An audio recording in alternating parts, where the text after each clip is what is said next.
Hey, kill me, what's up?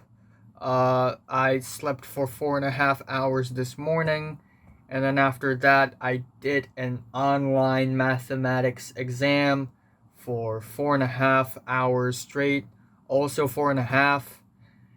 And yeah, this is my teacher's idea. This is my school's teacher's idea. So I didn't ask for this. What's up? It's the Culture Detective here, investigating your favorite albums, and today I'm going to have a terrible hairline, but also I am going to do an album review on the latest Tame Impala album, The Slow Rush. So, Tame Impala, Australian singer-songwriter, he is Tame Impala. He makes neo-psychedelic groovy, funky, dreamy, nostalgic pop music. In the year 2015, he dropped Currents, one of the most popular albums of that year, also of the decade amongst indie heads worldwide.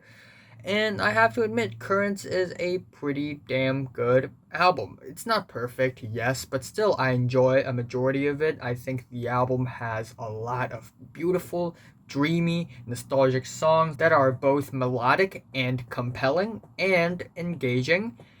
And now we have another album from him, and that is The Slow Rush.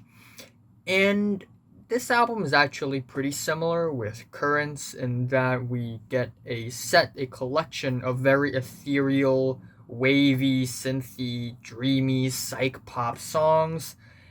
Except, I guess the big difference between this and Currents is that this album is more mellow, it is more indulgent, and it is less ambitious. It feels less ambitious, at least, because we don't have long, big, bold instrumental detours on this album anymore. Well, actually, we have the last track, except it wasn't really all that memorable. So we have the first track on the album, One More Year, which is automatically a really underwhelming start for the album for me. Yeah, basically we get a shimmery, cloudy, dreamy psych pop song that isn't exactly hooky or catchy, because on this track Kevin Parker basically rambles and rants like David Byrne in a Talking Heads song, except in a very dreamy and sleepy way without any eccentricity to push the ramblings forward whatsoever. And then we get the instrumentals, which sounds like it's being delayed a beat, and it's just very distracting. And overall, I think instrumental wise, it's pretty drab and pretty aimless. And then we have the track Instant Destiny, which I think is definitely better than One More Year. And even though it is a decent tune, the melodies aren't really that bad, but still, the mushed up, mashed up instrumentals sort of layered on top of one another in a very hazy way. It's just not very engaging, not very intriguing, and sometimes even uninspired.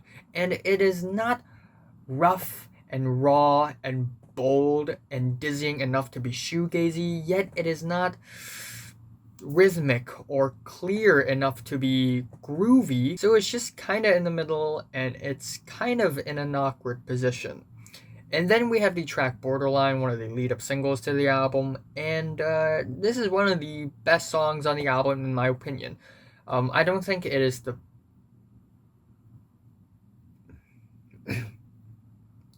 And then we have the third track, Borderline, which I think is one of the better songs on the album.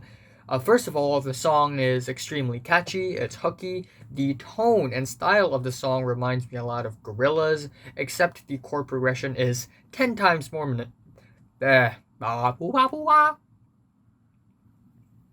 then we have the third track, Borderline, which is definitely one of the better songs on the album. I think this song is incredibly catchy, it's very hooky.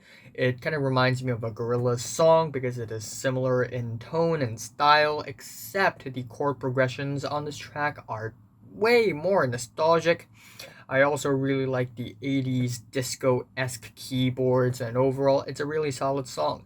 We also have the song Posthumous Forgiveness, which is also one of the lead up singles and also one of the best songs on the album, because this song is basically a slow and mellow, but a very self reflective and sort of, in a way, personal song with lyrics about how Kevin Parker wants to reconnect with his father who passed away, how much he wants to tell his father about the new life that he has, the new direction that he's going, and it's pretty touching. It's pretty moving. I also really like the dramatic organs. The 70s classic rock style is really nostalgic here. I love the twinkly guitars, the glassy chords, the instrumental switch up at the end is pretty fantastic as well. And then we have the track Breathe Deeper, which, similar to Instant Destiny, also has a wall, a mountain of mushed up, mashed up instrumentals that are very hazy and cloudy, which feels more mundane and insipid than it is flavorful and tuneful, but still underneath all that, it is still a pretty sweet tune. We get some infectious bass grooves that I really enjoy. The hook is a little tedious, a little repetitive, but still, I really love the ending of the track where everything just gets warped and aggressive and loud. And then we have Tomorrow's Dust, which is also one of my least favorites on the entire album. The chord progression pretty much only features two chords, and it feels kind of uninspired, kind of bland. And that's pretty much all I have to say about the song. It's just incredibly forgettable. We also have the next track, On Track, which I am not too crazy about at first, but later on it grew on me ever so slightly. It is basically a ballad with some moving keyboards, some clear vocals, and dramatic drums, and while it isn't anything all that eventful or flashy, it's still more solid, more coherent, and compelling than few other tracks on the album. And of course, we have Lost in Yesterday, one of the lead up singles to the album as well. And it is easily the best song on the entire album. We have the groovy ass slick bass line, and the hooks are incredibly catchy and engaging. I love the lyrical topics about memories, time, hoping to go back, nostalgia, and afterwards, we have Is It True, which I'm kind of half and half on. On one side, I love the instrumentals here. They're groovy. I love the funky guitars mixed with the conga drums. It's pretty vivid, not gonna lie. But then we have the melodies, the hook. It's really tedious. It feels really repetitive. Is it true? Is it true? Is it you? It's yeah, it's not a very good hook. Anyways, afterwards we have It Might Be Time, which is also a good song. In that, lyrically, the song is about Kevin Parker reflecting on his own fame, how he's worried about losing relevancy, not being able to keep up with the constantly changing and shifting musical landscape. It's sort of like LCD Sound System's I'm Losing My Edge. And I also like the instrumentals here. They are not as hooky or as poppy, but definitely more cinematic, more compelling. We get some siren synths, distorted bass, and the ending is very cinematic, and I really like the track overall. And then afterwards, we have Glimmer, basically a 2 minute interlude.